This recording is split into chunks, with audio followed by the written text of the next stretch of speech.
Salut les gars, bienvenue dans cette nouvelle vidéo de la chaîne La Séduction pour les zéros. J'espère que tu t'es abonné à la chaîne. Ah oui, mais parce qu'on parle de séduction, on parle de drague et de manière peinard, tranquille, d'accord? On s'invente pas des termes limite scientifiques, mais bon, bullshit, hein, on va pas se mentir.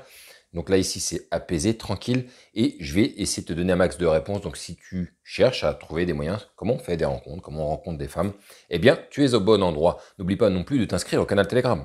Ah oui. Et parce que dessus, il y aura des informations supplémentaires. Il se passe des activités que tu ne vois pas sur cette chaîne. Il se passe des choses comme ça, un peu cachées, un peu mis sous le manteau. Vous voyez ce que je veux dire? Donc ce serait important pour vous, je pense, si vous cherchez des réponses, à comprendre comment faire pour draguer des femmes, parce que j'amène des informations supplémentaires. On étudie en même temps ce que les gars y font par-ci par-là, et moi aussi je fais part un petit peu de petites activités que j'ai à droite, à gauche. Voilà. N'oublie pas que si tu ne coches pas la cloche, tu ne seras donc pas averti des nouvelles vidéos, et ça, ce serait dommage. Bon. Aujourd'hui, on va parler d'un sujet qui est important, c'est est-ce que tu es un mec bizarre, hein? Je sais que c'est dur à dire, comment on peut se dire qu'on est bizarre? C'est dur de dire, voilà, est-ce que je suis un mec chelou ou pas, hein? Moi-même, je me suis posé la question au bout d'un moment, est-ce que j'étais un mec chelou ou pas? C'est toujours intéressant de savoir ce qu'on renvoie aux autres. Ça aussi amène à une pensée qui traverse tout le monde. C'est est-ce que les autres m'aiment bien, hein? Est-ce que je suis apprécié des autres? Je sais que c'est directement corrélé, mais on va pas trop corréler ça. Ça peut être dangereux d'ailleurs parce que chacun a sa vision de ce qu'est un mec bizarre. Mais moi, je peux vous dire à un moment donné ce que c'est qu'un mec bizarre. J'en ai rencontré des mecs vraiment bizarres. Et il y a une vérité que vous ne pourrez pas esquiver, les gars, que vous ne pourrez pas esquiver et qui ne vous frappera peut-être pas, vous, directement, parce que, voilà, c'est le tact qui parle à un moment donné de la gente féminine, mais quand les femmes, elles vont le dire, elles disent que vous êtes bizarre, là, je pense qu'il faut quand même se poser des questions parce qu'on est quand même là pour les draguer. Donc, si les mecs nous disent qu'on est bizarre, mais pas les femmes, c'est bon. Par contre, si c'est l'inverse, alors là, là, il y a un problème, les gars, qu'il va falloir régler. Mais je vous dis tout. Dans cette vidéo, on va se prendre notre petit jingle habituel. On se retrouve juste après ça.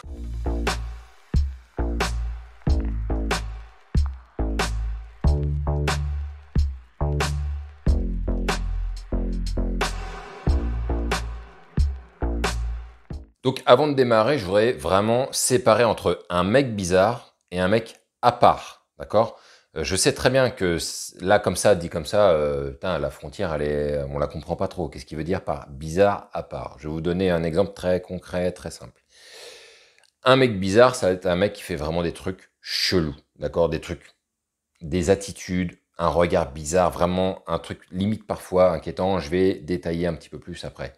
Par contre, un mec qui est à part, ça ne veut pas dire qu'il est bizarre.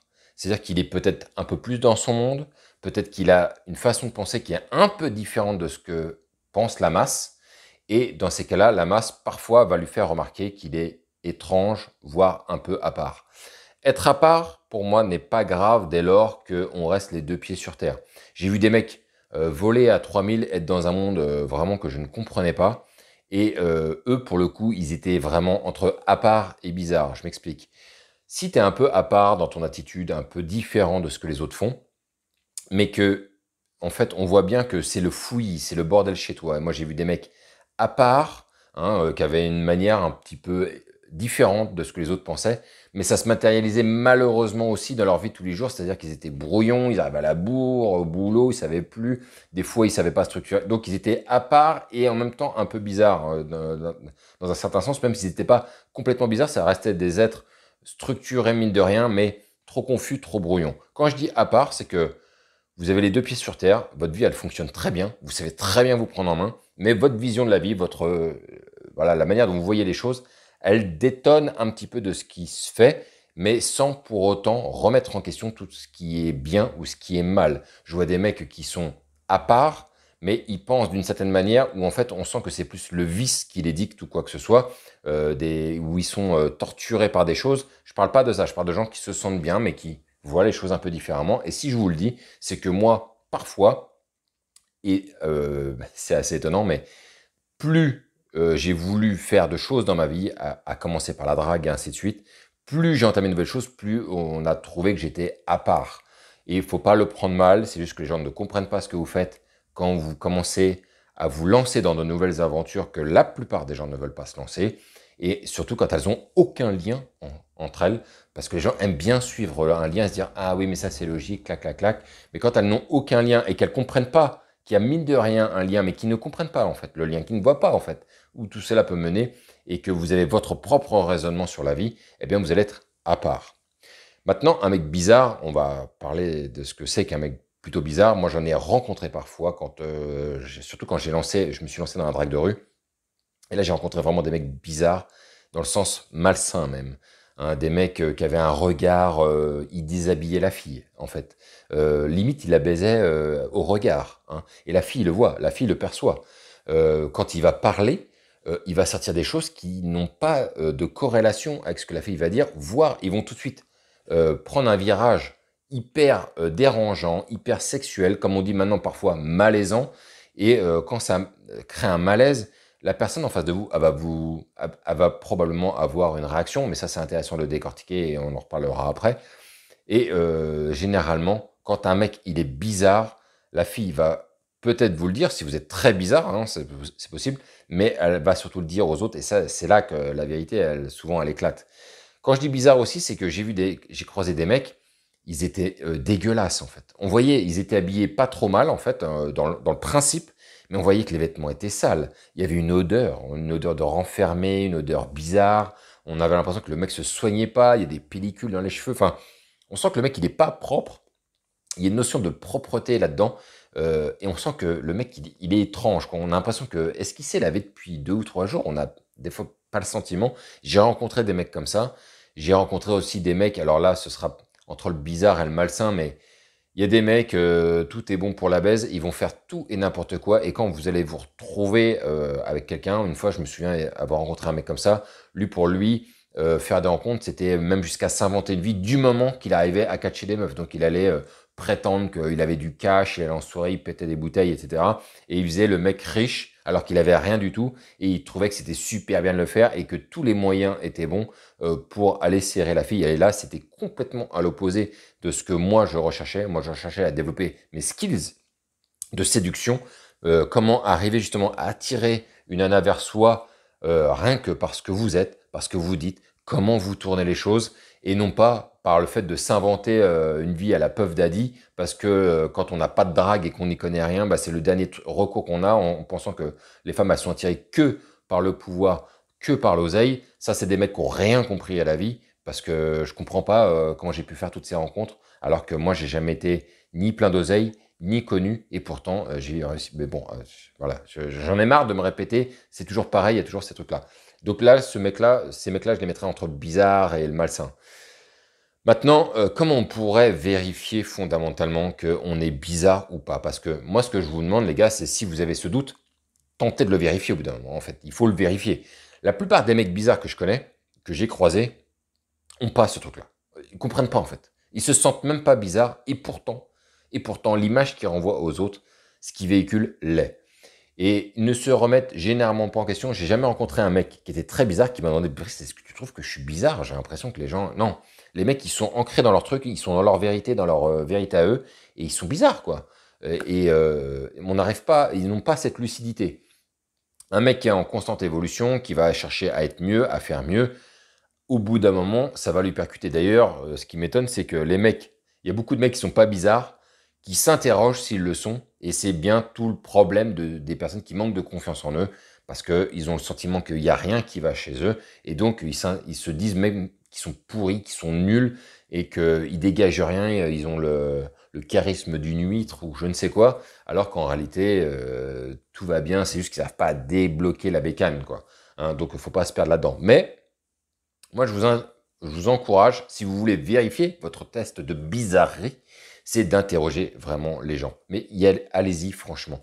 Quand vous allez en soirée, demandez, si vous voyez une nana, des fois, qui a des comportements bizarres avec vous, du type, elle fronce les sourcils, elle est genre étonnée avec vous, demandez-lui, est-ce que tu me trouves bizarre? Mais sois honnête et dites-lui comme ça. Ne lui dites pas juste, est-ce que tu me trouves bizarre? Si vous dites ça, la personne ne va pas vouloir vous vexer. Mais si vous dites, est-ce que tu me trouves bizarre? Mais vraiment, vas-y, s'il te plaît, sois honnête. Je veux que tu me dises la vérité, que tu me dises les choses. Il n'y a aucun souci, je vais bien le prendre. C'est toujours bien de progresser. Si vous amenez les choses sous cet angle, la personne va se dire, bon, ok, je vais te le dire. Alors, c'est vrai que tu es un peu bizarre, quoi. Bon, tu fais des choses, des fois tu dis des trucs qui n'ont rien à voir ou tu es un peu perdu. Bref, ce sera dès lors qu'une personne va vous sortir des choses comme ça, à ce moment-là, demandez-leur de rentrer dans le concret, d'accord, de développer leur argumentaire. Pourquoi est-ce que tu trouves que quand j'ai sorti ça, c'était bizarre? Et là, vous allez décortiquer. Hein. Moi, certaines fois, on m'a sorti que ce que je disais était bizarre.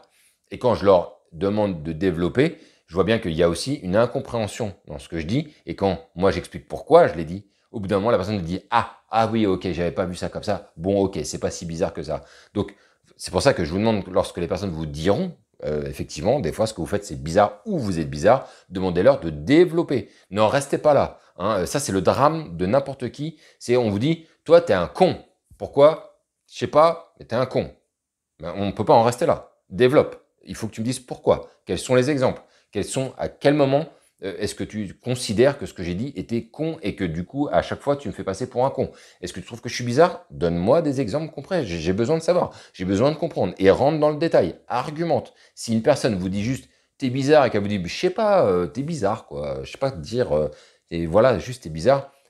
Cette personne-là, vous me la dégagez. Elle ne sait pas s'exprimer. Elle ne sait pas identifier un problème dans le fond. Elle ne sait pas expliquer le fond des choses. Et donc, dans ces cas-là, on s'en sort pas. Des gens qui vont vous dire juste, ouais, ce mec-là, c'est un con. Pourquoi c'est un con? Je sais pas, c'est un con. Ça veut rien dire. C'est pas argumenté. On peut pas se contenter de ça. Il va falloir, à un moment donné, s'entourer de personnes qui vous expliquent. Et on va prendre en considération que ceux qui vont vous donner des exemples concrets. Donc ça, c'est hyper important. Mais demandez le feedback aux gens. Et d'ailleurs, ça va vous permettre de comprendre quand les gens vous disent que vous êtes bizarre, peut-être, si vous l'êtes, et qu'ils n'arriveront pas à argumenter derrière. Dans ces cas-là, excusez-moi, objection, rejeté. Bah, rejeté. Bah oui, mais il n'y a pas d'argumentaire, les gars. Donc, au revoir. Quand tu sauras t'exprimer, tu viendras me dire pourquoi je suis vraiment bizarre. Donc, vraiment, ayez cette approche-là, en tout cas dans vos têtes. Mettez-y les formes, là, je vous le dis dans la vidéo. Mais en tout cas, voilà. Expliquez bien aux gens. Et vous verrez, hein, il y a beaucoup de gens, ils ne savent pas, malheureusement, trop bien argumenter. Mais bon, après, ça, c'est l'expérience de la vie, c'est l'apprentissage. Hein. C'est important, c'est bien. Ensuite, quand vous allez intégrer aussi des nouveaux groupes, c'est intéressant parce que c'est bien beau de connaître toujours la même personne. On vous trouve bizarre. D'accord, les gars? Je suis un mec bizarre, les gars? Ok, je suis bizarre, peut-être. Peut-être, hein, je ne sais pas. Mais ce qui va vous aider surtout, c'est de rencontrer de nouvelles personnes. Parce que quand on rencontre toujours les mêmes personnes et qu'on vous dit, ouais, mais de toute façon, lui, toi, t'es un mec chelou, on t'a toujours dit, t'es un mec chelou. D'accord, d'accord, ok, très bien. Maintenant, allez rencontrer de nouveaux groupes. J'ai fait une vidéo là-dessus, justement, où je vous ai expliqué comment on peut faire pour rencontrer de nouvelles personnes. Intégrer ces nouveaux groupes. Comportez-vous comme vous vous comportez d'habitude et demandez-leur un feedback. Je vais vous dire un truc très honnête, c'est toujours plus facile d'obtenir un feedback d'une personne qui ne vous connaît pas, et quand je dis qui ne vous connaît pas, qui n'a pas des liens serrés avec vous, fraîchement connu ce soir, depuis 2 heures, ce sera beaucoup plus facile d'obtenir un feedback de cette personne-là que d'une personne que vous connaissez depuis 5, 10 ans, que sais-je, parce qu'elle n'osera pas vous vexer, elle aura du mal probablement à vous dire les choses en face pour éviter de vous plomber la tronche. Donc, essayez de rencontrer de nouvelles personnes. Si vous avez un doute, est-ce que je suis un mec bizarre? Ok, on va aller rencontrer de nouvelles personnes. Allez rencontrer ces nouvelles personnes. Demandez-leur des feedbacks réguliers à plein de gens. Demandez à tout le monde, même si vous voulez. Plus vous allez récolter d'informations, mieux ce sera. Et surtout après, il va falloir taffer. Une fois que c'est argumenté, qu'on vous a dit point par point pourquoi cette situation, vous avez été bizarre. Pourquoi est-ce que ce que vous avez dit, c'est très bizarre, c'est malsain, c'est malaisant ou ce genre de choses. Une fois qu'on vous aura décortiqué ça, vous aurez un panel de recueil, comme un panier de tout ce que les gens vous auront donné, un panier de feedback. Et à vous, après, de voir si tout ceci est vraiment vrai ou pas. Et quand je dis vraiment vrai, c'est que si sur une situation donnée, sur 5, c'est un exemple que je donne, il y a sur 5 personnes qui ont assisté à cette scène, et qu'il n'y en a qu'une seule qui a trouvé ce que vous avez dit bizarre et que les autres non, dans ces cas-là, on ne prend pas en considération ce que la personne elle a dit. Comme on a dit, enfin, comme j'ai habitude de penser, si on est une personne à trouver quelque chose de bizarre, c'est pas la même chose que quand c'est 10 personnes qui la trouvent bizarre. Dans ces cas-là, il y a beaucoup plus de personnes qui vont commencer à penser qui auront le même ressenti. Maintenant, on n'est pas 1 contre 100, ou est-ce qu'il y en a 100 contre 1? Il va falloir justement essayer de voir où est-ce qu'on se place là-dessus. S'il n'y a qu'une seule personne qui est vexée, à qui ça n'a pas plu ce que vous avez dit, ou dans votre attitude, mais que les autres personnes ne comprennent pas pourquoi cette personne elle est vexée, vous prenez pas la tête avec ça. Vous n'êtes pas bizarre, vous n'êtes pas étrange, c'est juste que cette personne-là, elle prend mal les choses, peut-être qu'elle interprète mal les choses, et dans ces cas-là, peut-être que la bizarrerie, c'est peut-être plutôt elle au final. Et ça me surprendrait pas que ça vous arrive parce que j'en ai rencontré certains qui dénoncent en disant ouais, toi t'es un mec chelou, toi t'es un mec bizarre. Mais je crois que tu n'as pas tout à fait bien analysé qui tu étais parce que regarde autour de toi, tout le monde n'est pas unanime, hein, si tu vois ce que je veux dire. Donc voilà les gars ce que je voulais vous dire aujourd'hui sur si vous êtes un mec bizarre ou pas, comment arriver à détailler, décortiquer le tout, faire les points sur si vous êtes vraiment bizarre ou pas. N'oubliez pas que le manque de confiance en vous va peut-être vous amener à faire des trucs bizarres, étranges. À vous, à un moment donné, de disséquer le tout et de faire une étude sur vous-même et de garder le vrai du faux et d'être le plus honnête et j'ai envie de dire le plus... Voilà, ne soyez pas trop intransigeant avec vous. Il faut être lucide sur cette part de lucidité, elle est difficile à obtenir, mais plus vous serez lucide sur qui vous êtes, les choses bien, les choses pas bien, plus ça vous aidera, je vous le garantis. Mets-moi un petit commentaire, dis-moi ce que tu en penses. Est-ce qu'on t'a dit que tu étais bizarre, toi, dans la vie? Peut-être. Fais-moi en part, raconte-nous une petite situation, qu'on voit un petit peu ce que ça donne. Voilà les gars, ce que je voulais vous dire aujourd'hui. On se retrouve pour une prochaine vidéo. Vous connaissez la chanson, vive ce putain de game.